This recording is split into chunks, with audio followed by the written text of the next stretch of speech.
want to do a quick shout out for my mom real quick. Mom, I love you so much. I'm so sorry I couldn't be there for you today. I will be moving closer to home though, so that's a win. Not too close, because you know. But I just wanted to let you know that I love you so, so much, and I wish I could be there right now to give you a hug and just tell you how much you mean to me. But I just wanted to wish you a happy Mother's Day real quick. But today's video is actually going to be about my granny.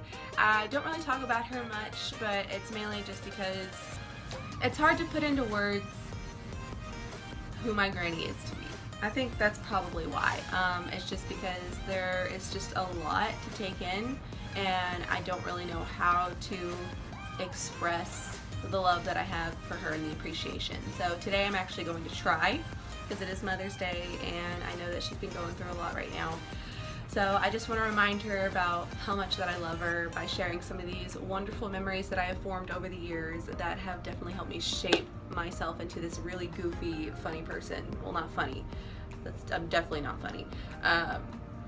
Goofy and I don't want to say funny, but just like ridiculous person. You know, I'm kind of all over the place, I'm a little crazy. There's a good word. Crazy. Crazy person. Example A. Was that my cat? That was my cat. I got Barnaby here too. He's going to help me with this video. Please ignore the mess in the background because I'm a messy person, as we stated in the last video. But I'll just jump right in. So I think I'm going to start with my very favorite memory, and I don't know why it's my favorite because it's kind of sad, but it was when I don't even remember, they've moved a lot. It was in a house or a neighborhood, I think in Mount Pleasant or something, and Granny and we either had just left to go somewhere or we were coming back from somewhere, but I think she ended up getting a flat tire or something, and we had to call Papu, and I was this small child. Like, I was trying to like figure out what's going on. I was a little scared. I didn't know what was going on, and I just remember remaining calm because of how calm my grandmother was. And like, I know it's just like the simplest thing. She was just like, it's gonna be okay. I'm gonna call Papu, see what we can do.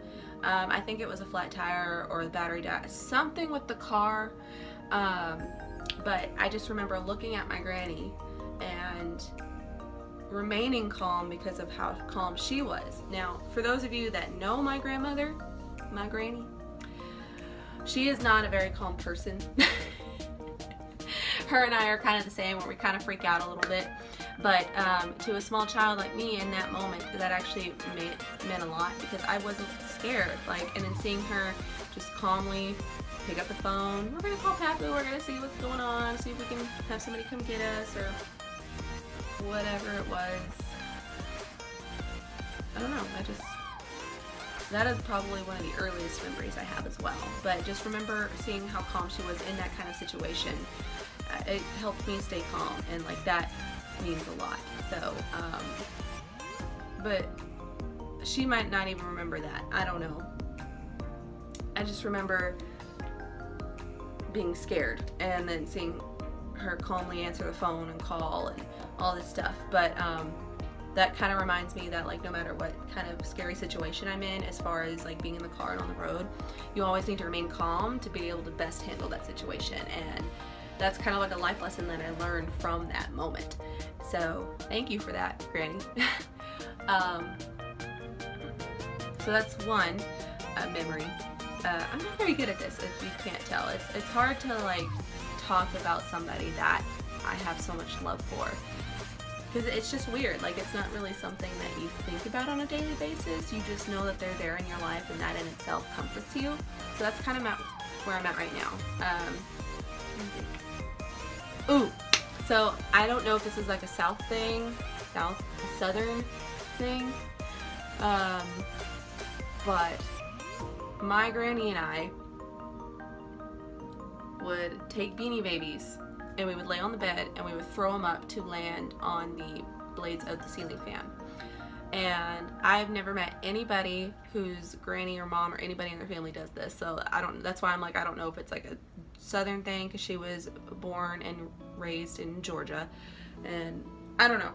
But and then after we would have at least one Beanie Baby on each blade of the fan, we would turn the fan on, and then like all hell would break loose. Beanie Babies would be flying everywhere, be hitting stuff. I think one time it almost broke a lamp or a vase or something, because we've done this like as long as I can remember, from like when I was not even in elementary school to probably middle school, until my mom and my dad and I moved out into the country.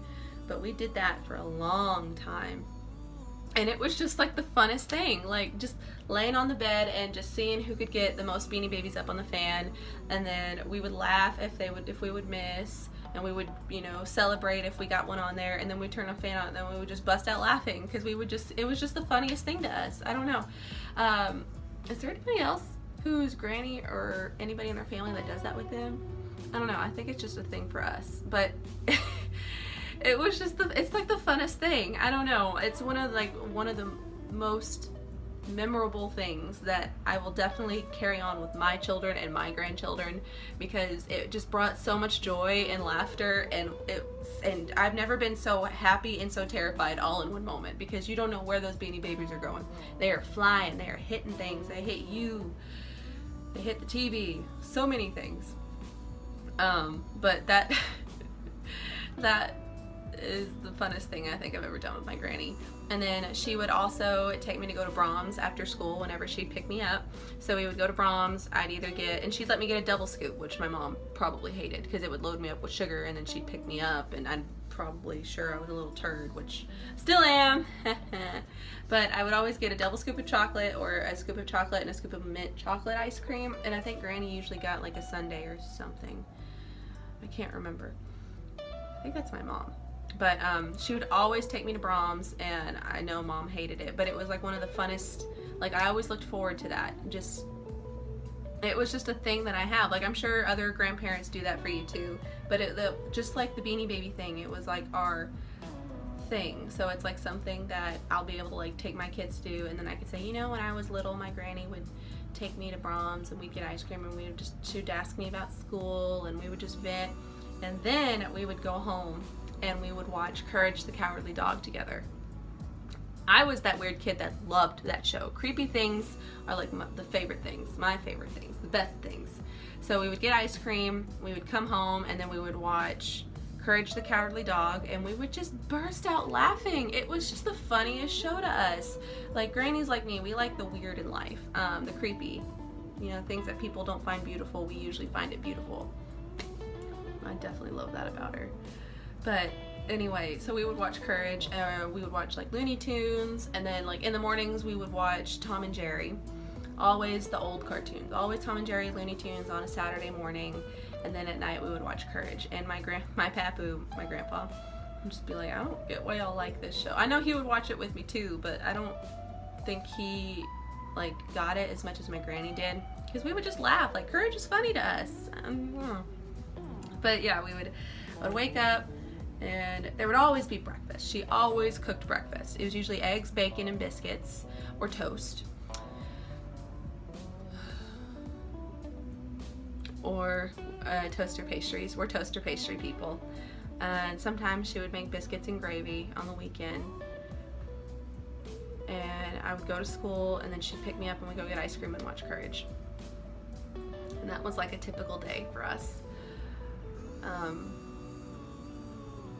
Or we would do puzzles. Oh my gosh, all the puzzles. Puzzles were definitely, if Beanie Babies weren't our thing, it was puzzles. We would do puzzles all the time.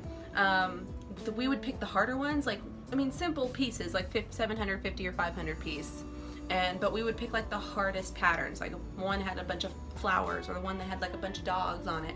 And we would just sit there forever, and we would do a puzzle. And usually the puzzles we would do on the weekend, and then we'd have an ice cream break, or we'd go out to the pool. God. You never really realize how much influence a person has on your life and your happiness until you start talking about it. But I definitely miss doing puzzles with her. Sorry. I'll go to the store and I'll find all these puzzles, and I'll be like, you know, Granny and I would have so much fun with this one. I live really far. It's like if I want to go home, I have to ask off 2 days in a row or more, and then I have him, and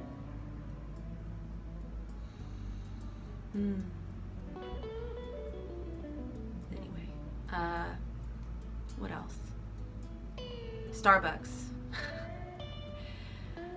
We would always go to Starbucks. Granny loves Starbucks. Every time I come over, it's like an excuse to go to Starbucks. See if I can remember her order. There's something that she used to order all the time.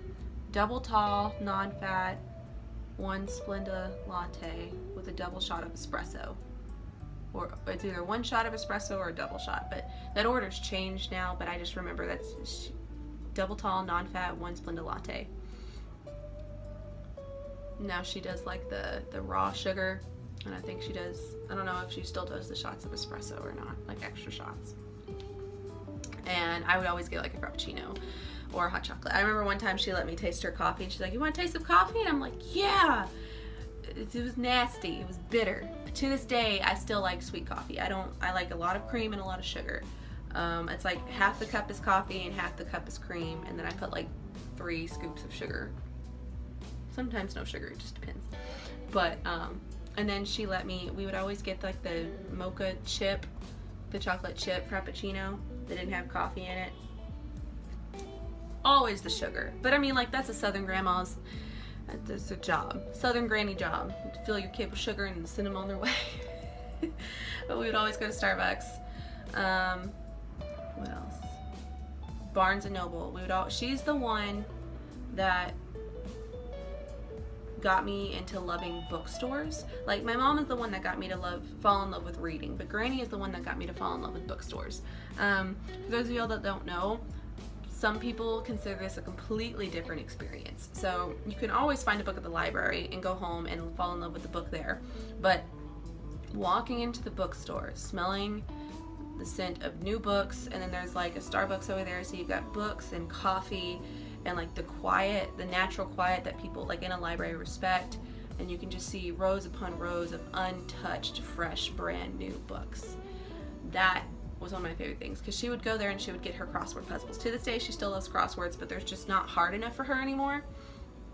And so she would go pick out her crossword, and then I'd go look at the children's books, and we would just walk around, and sometimes I would get a book, sometimes I wouldn't, but we would always get the Starbucks that was there, always. But she's definitely the woman who made me fall in love with the bookstore, and appreciate the quiet and the simplicity of it. What else? There's just so much. She would always play in the pool with me. We were always out in the pool, playing around, messing around, swimming. She was always taking me to like Chuck E. Cheese or this other place that I can't remember what it's called, but it was like a 50s, 60s styled place. And so like one room would be the Elvis room, so the tables would look like cars and it'd have Elvis movies playing, and then one room would be like the sock hop room, so there'd be like a dance floor and all this stuff, but she would take me there a lot. She always loved taking me to Kid, getting clothes. She always made sure I had clothes to wear, that's for sure.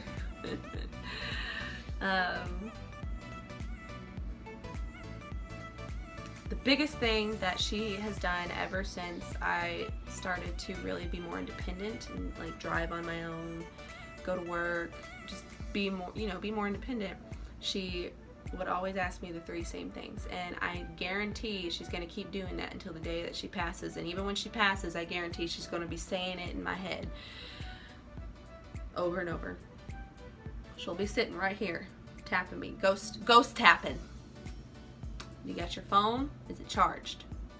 Do you have gas? Do you have enough gas to get where you're going? And do you have any money? Do you have cash? I would roll my eyes. To this day, I still do. I roll my eyes. Yes, Granny. She'd be like, you got the 3 things?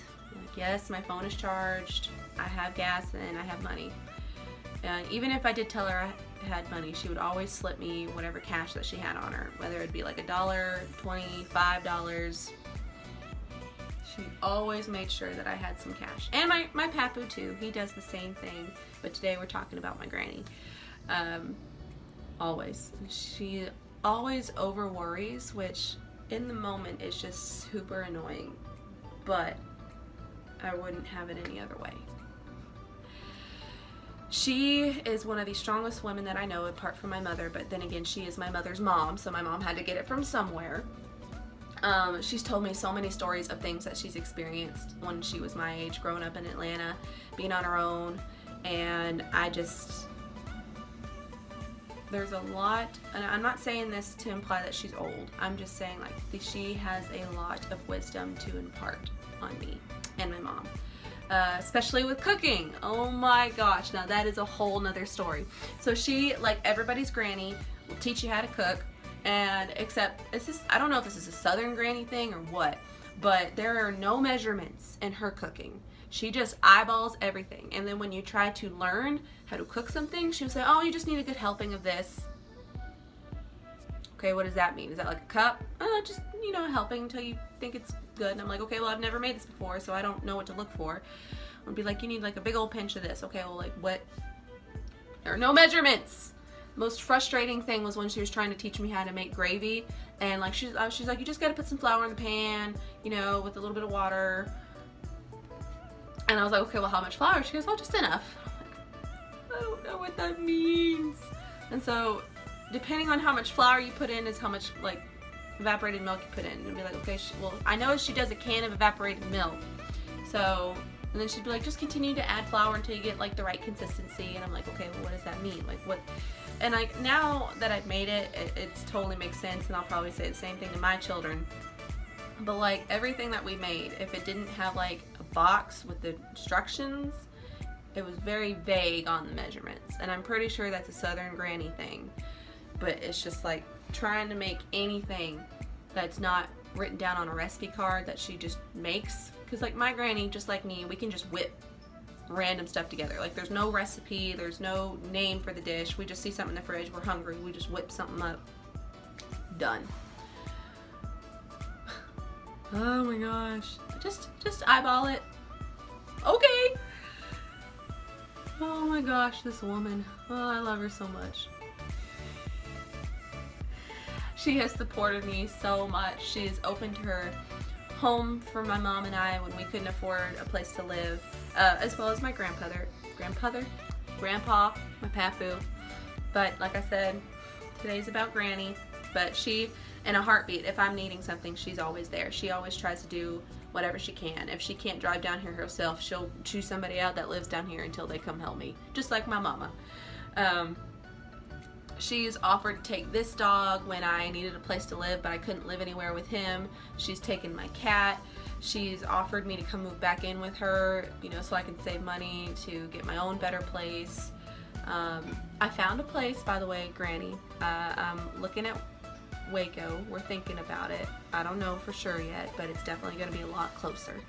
But anyway, she's done a lot. She's given me a lot. She's done, I mean, that woman would give me her heart if I needed a heart, you know, and a heartbeat.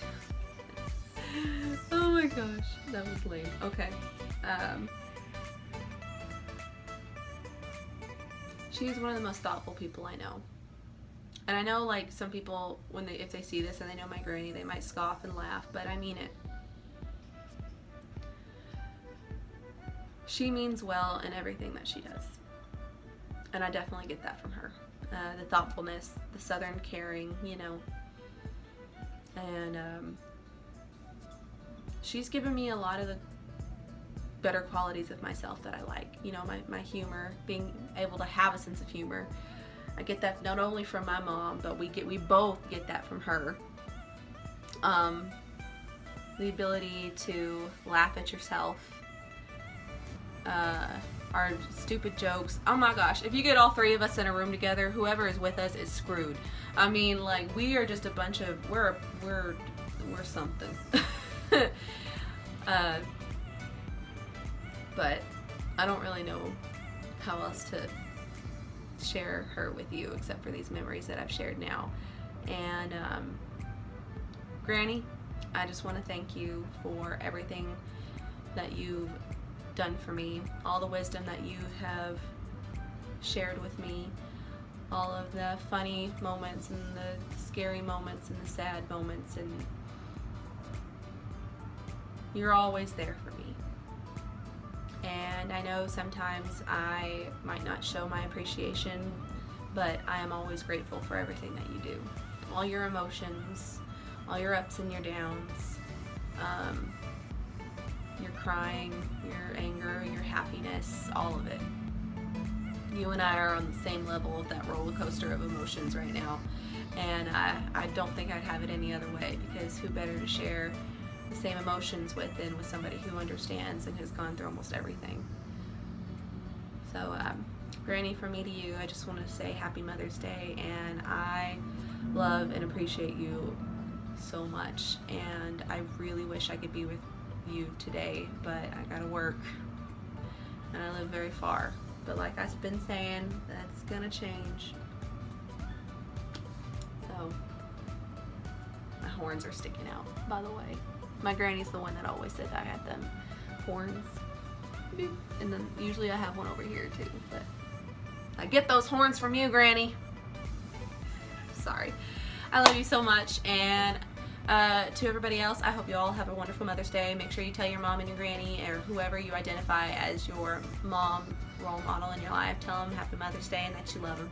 But until next time, I will see you guys on the other side. Bye.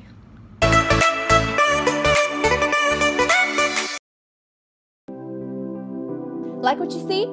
Click on the left to subscribe to my channel, and click on the right to see more videos. I'll see you guys in the next video.